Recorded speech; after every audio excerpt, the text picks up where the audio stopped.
Vencedores e perdedores do GP da Austrália de 2025. Agora o Vencedores e Perdedores virou um quadro oficial aqui do clube. Todo pós-corrida, toda segunda-feira a gente vai ter o quadro aqui falando quem foram os vencedores e quem foram os perdedores do último GP que a gente teve, nesse caso o primeiro do ano, o GP da Austrália de 2025. Então já bora pro primeiro vencedor de todos, que é o Lando Norris, obviamente o vencedor da corrida. Uma coisa que ele focou muito nas falas dele é de que durante essas férias da Fórmula 1, ele trabalhou bastante, principalmente a questão mental, para corrigir os problemas que ele teve na temporada passada e não cometer mais elas, que é exatamente o que a gente viu acontecer com frequência, dele pegar a pole position e perder ela logo na primeira curva. Ele não conseguia manter as pole positions que ele tinha, era ultrapassado pelo Verstappen, pelo Piastri, pelo Russell no GP da Espanha, ele não conseguia manter as pole positions, e foi algo que ele trabalhou bastante durante essas férias da Fórmula 1, né, o inverno da Fórmula 1, lá no hemisfério norte é inverno, pra gente aqui é verão, suando no Natal, e por conta disso ele foi realmente impecável nesse GP da Austrália,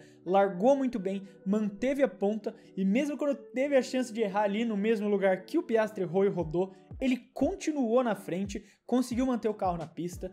Ali no finalzinho ele sofreu uma pressão do Verstappen que talvez não precisasse ter sofrido. Dava pra ver então que a questão mental começou a pegar um pouco, mas provavelmente com as vitórias chegando, ele vencendo mais corridas, pegando mais poles, essa confiança vai enchendo o peito dele ali e talvez ele não perca tanto ritmo quanto perdeu no final da corrida e deixou o Verstappen se aproximar. De qualquer jeito, ele vence a corrida, larga na frente no campeonato. O principal rival dele, que seria o companheiro de equipe, o Piastri, vai muito mal por conta das condições malucas. Então, ótimos pontos, ótimo final de semana pro Norris, que já se coloca ali nessa primeira corrida, é muito cedo pra falar, claro, mas como favorito nesse primeiro momento do campeonato de 2025. Agora, do outro lado da garagem, perdedor Oscar Piastri. Realmente, não importa o que você faça, você não vai conseguir pegar um pódio no GP da Austrália se você for australiano, e o Piastri foi a nova vítima dessa maldição.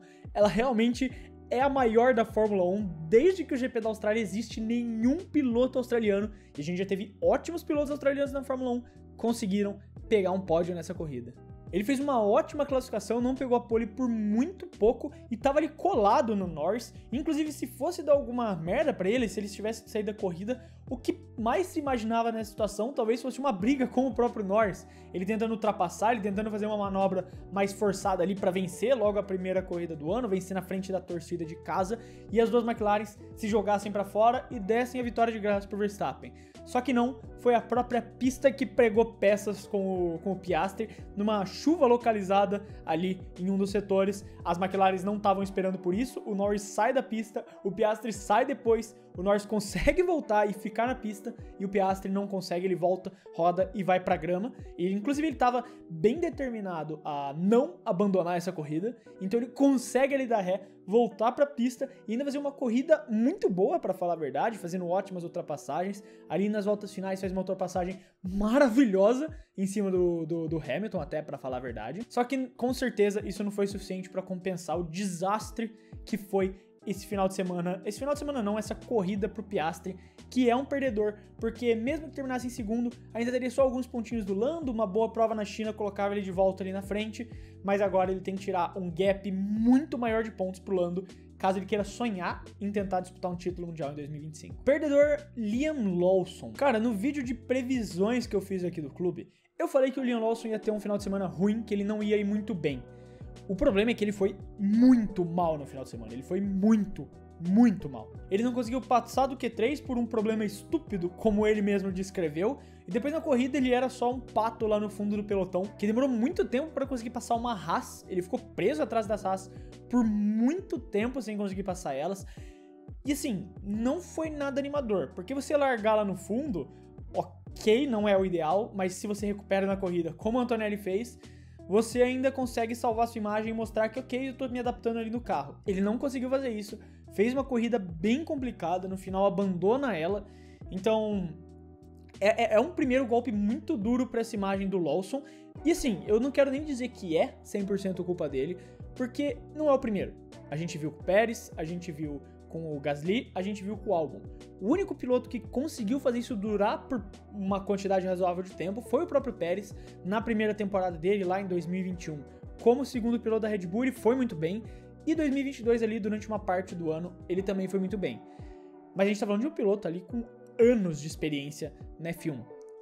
todos os novatos que caem nesse segundo assento são demolidos. E o Lawson, primeira corrida, claro, a gente tem que ver as próximas corridas, a gente vai ter China, a gente vai ter Japão para ter medições melhores disso, mas o Lawson nesse primeiro momento já mostra esse olhar preocupante, mas eu não quero jogar a bomba no colo dele, porque parece que o problema tá no segundo carro e não no colo do piloto que tá ali. O Lawson é alguém que fez essa carreira em mostrar adaptação rápida, em ser jogado em momentos de pressão, como aconteceu quando ele substituiu o Ricardo, e se adaptou rápido, então vamos dar essa colher de chá e dar um tempo pra ele. Eu esperava que ele fosse mal nessa primeira corrida, ele foi muito pior do que eu achei que seria, mas é a primeira corrida de novo, a gente tem que dar um tempo pra ver se ele vai se adaptar ou não. Vencedor, Kimi Antonelli. Outro que fez uma classificação bem ruim pra falar a verdade, caiu no Q1 pra Sauber do Bortoleto, só que diferente do Lawson, na corrida o Antonelli mostrou isso que eu sempre falei pra vocês aqui no clube, que ele é um piloto geracional, que ele é um piloto diferenciado, ele é um cara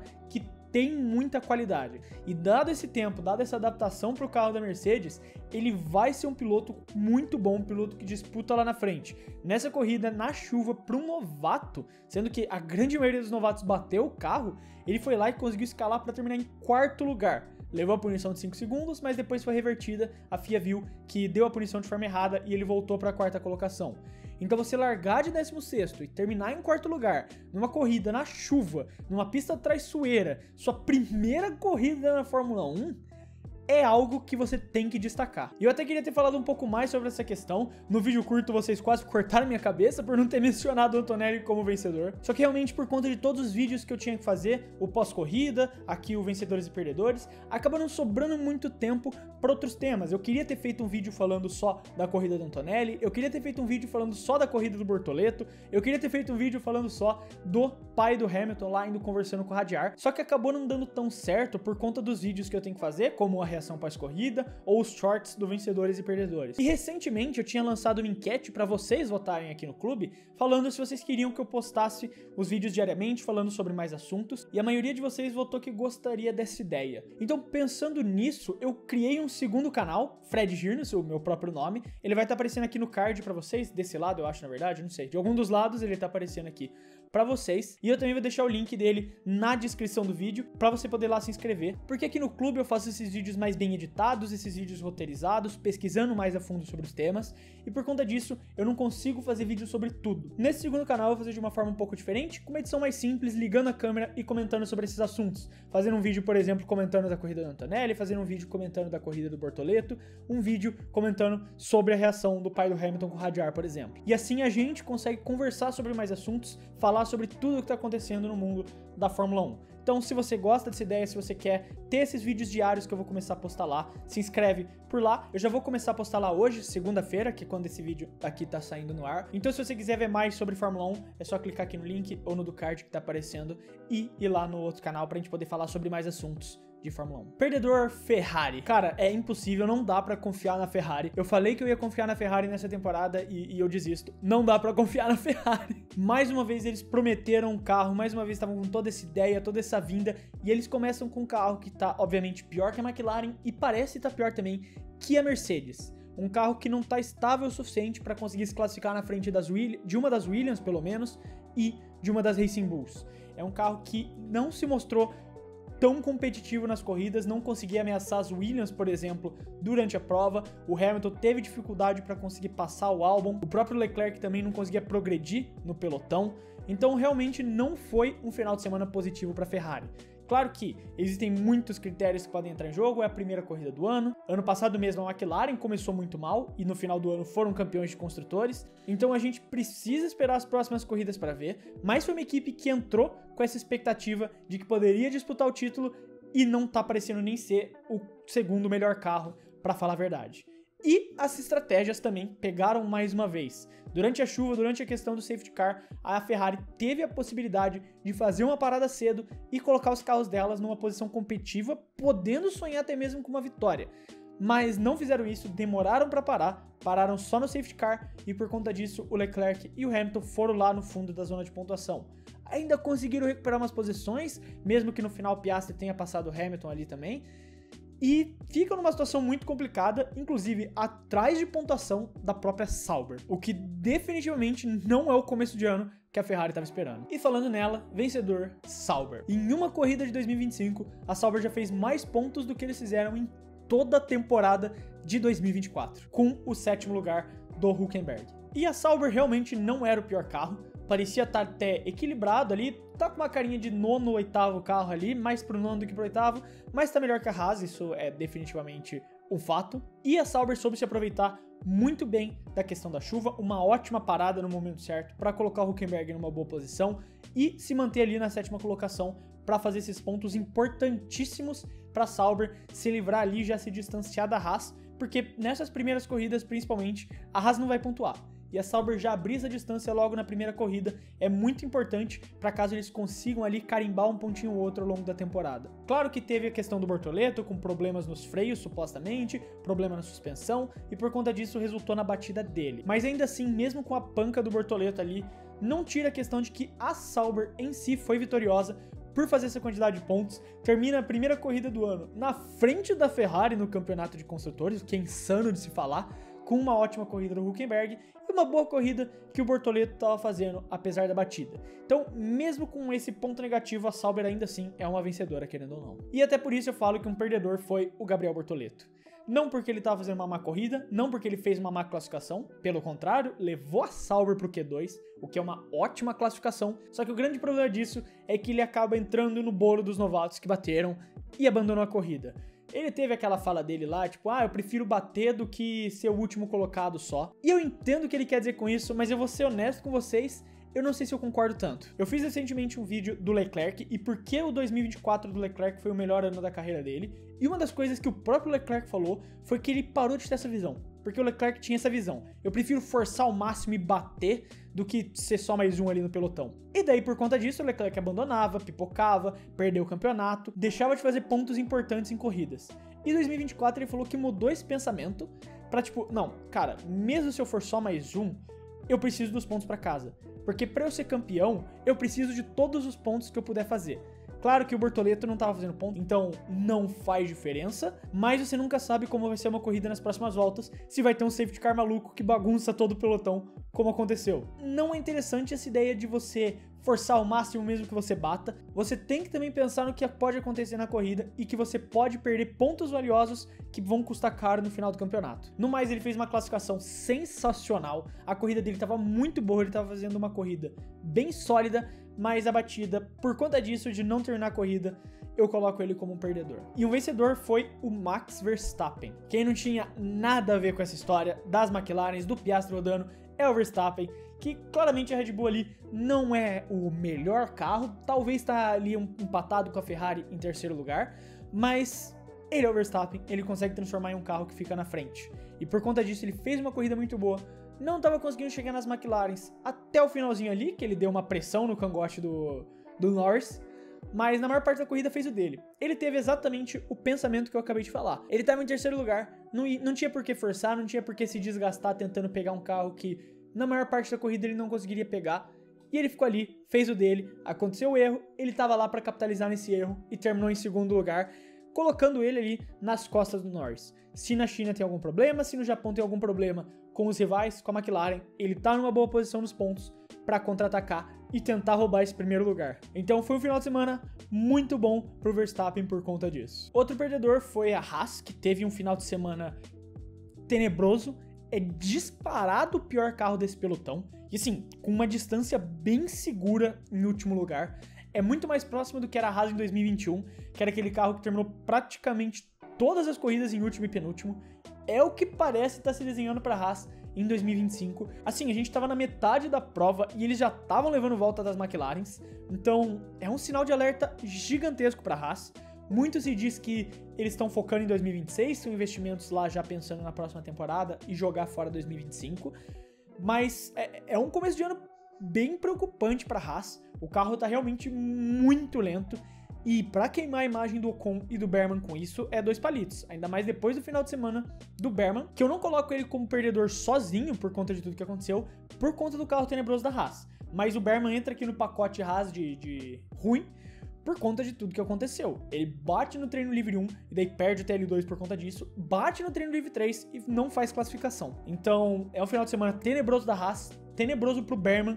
O Ocon foi o melhor, se a gente pode dizer assim, com esses resultados horríveis que eles tiveram. É um sinal de alerta gigante piscando aqui em vermelho, gritando na cabeça ali da Haas, que 2025 pode ser um ano tenebroso pra eles. Agora um vencedor, e eu não acredito que eu tô dizendo isso, Lance Stroll. Eu não acredito que eu estou falando que Lance Stroll é um vencedor dessa corrida. Cara, quem me disse essa frase, dando os créditos aqui, foi o Fernando, do F1. Se Fórmula 1 fosse corrida de barco, Lance Stroll era o Schumacher. Como esse cara vira outro piloto quando tá chovendo? O Lance Stroll vira piloto quando tá chovendo. É impressionante. No seco, cara, é horrível. Na chuva, o Stroll é um piloto. Fez aquela pole position no GP da Turquia, foi muito bem agora no GP da Austrália. Cara, é impressionante. Começa a chover, o cara invoca o Schumacher, Senna, Hamilton, Verstappen, todo mundo no mesmo lugar, preso numa carroça da Aston Martin.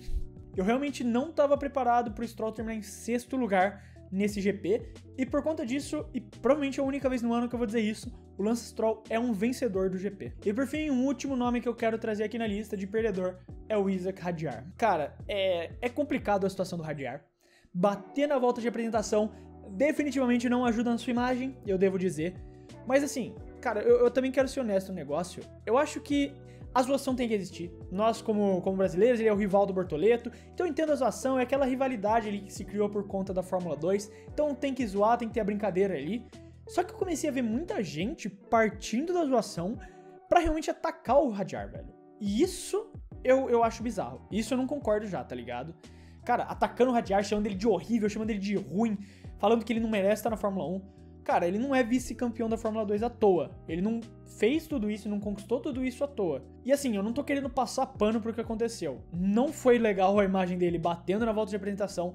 Isso acende um sinal de alerta de que ele precisa entregar nas próximas corridas pra não queimar o nome dele. Porque pra ele virar um novo Nick DeVries agora é 2 palitos. Estando na Racing Bulls, batendo na volta de apresentação, com o Helmut Marko já falando que foi embaraçoso o choro dele. Ele já começa ali com o pé esquerdo a jornada dele na Fórmula 1, assim como o DeVries também começou. Então, ele precisa reforçar, ele precisa trabalhar essa imagem e trazer bons resultados nas próximas corridas, no GP da China e no GP do Japão, fazer boas performances, mesmo que não pontue, terminar as corridas ali em boas posições pelo menos. Porque se ele não termina o GP da China, se ele não termina o GP do Japão, pra isso virar uma bola de neve do jeito que ele já mostrou, ter uma certa dificuldade de controlar as emoções, de segurar as emoções dentro do peito, isso vai escalonar na cabeça dele e ele vai mais pro caminho ali do Nick DeVries. Ainda mais com o Arvid Lindblad indo muito bem nas categorias de base, a Red Bull querendo forçar a subir, assim como a Mercedes pediu para ter uma superlicença adiantada do Antonelli para poder subir para Fórmula 1, a Red Bull tá pedindo isso pro Lindblad já.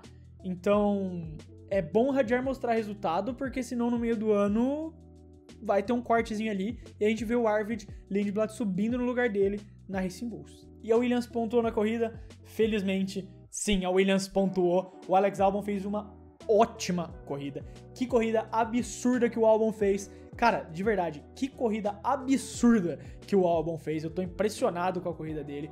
O cara realmente gosta da pista da Austrália. O Albon sempre faz ótimas corridas na Austrália. Isso é impressionante, tá ligado? Eu fico surpreso o quão bem o Albon vai nos GPs da Austrália. É uma pista que ele tem um histórico muito positivo. E o Sainz, eu coloco a Williams como vencedora por conta da corrida do Albon. O Albon fez uma corrida sensacional e por isso eu coloco a Williams como vencedora nesse GP. Mas o Sainz não foi legal. Ano passado o Sainz terminou no top 5 de destruidores da Fórmula 1. A gente vai fazer o acompanhamento, como a gente faz aqui no clube. Na metade do ano eu trago a primeira atualização e no final do ano a tabela final. O Sainz já larga ali na frente. Assim como outros, vários, né? Tem que sair os valores ainda das batidas de cada um. Mas o Sainz já começa ali, lembrando o Sainz que gosta de tuchar o carro no muro. Cara, não faça isso nesse ano que a Williams realmente promete tá boa, Sainz. Eu te imploro. Não. Tá ligado? Não. Dito isso, sensacional a corrida do Albon. Chegou até a poder sonhar com um pódio mesmo que fosse bem real a possibilidade disso. Mais um 5º lugar para Williams, pensando em como foi o ano passado. ainda é absurdo. E um começo do ano sensacional para Williams, que se bota ali tranquilamente como a quinta força da Fórmula 1, pensando ali também nesse próximo passo que eles querem dar em 2026. Que final de semana, eu tô muito animado pra ver as próximas corridas, com a Williams realmente podendo ser um carro que pontua. Ah, e claro também, o Albon foi sensacional se defendendo ali do Hamilton, preciso deixar isso claro também. Alexander Albon tava ali com a corda no pescoço, o pessoal falando que não, ele nunca teve um companheiro de equipe decente, agora o Sainz vai amassar ele. E que final de semana que o Albon teve. Mas aí tá, esses são os vencedores e perdedores do GP da Austrália de 2025. Eu quero saber a sua opinião, se você concorda, se você discorda, se você trocaria algum vencedor com perdedor, colocaria alguém na lista que eu não coloquei. Escreve aí nos comentários que eu quero saber a sua opinião. E lembrando que se você gostou do vídeo e quiser ajudar o Clube da F1, você pode fazer isso se inscrevendo no canal, porque ajuda muita gente a poder continuar produzindo esses vídeos aqui pra vocês. Também reforçar aqui, lembrete, o segundo canal que eu criei, vou estar botando o card aqui agora de novo, Fradinos, e o link da descrição e do comentário fixado para você poder fazer parte e ir lá conhecer o canal novo, que eu vou postar um vídeo na segunda-feira, mais pro final da tarde. No mais, eu quero agradecer você que ficou até aqui, um abraço e até o próximo vídeo.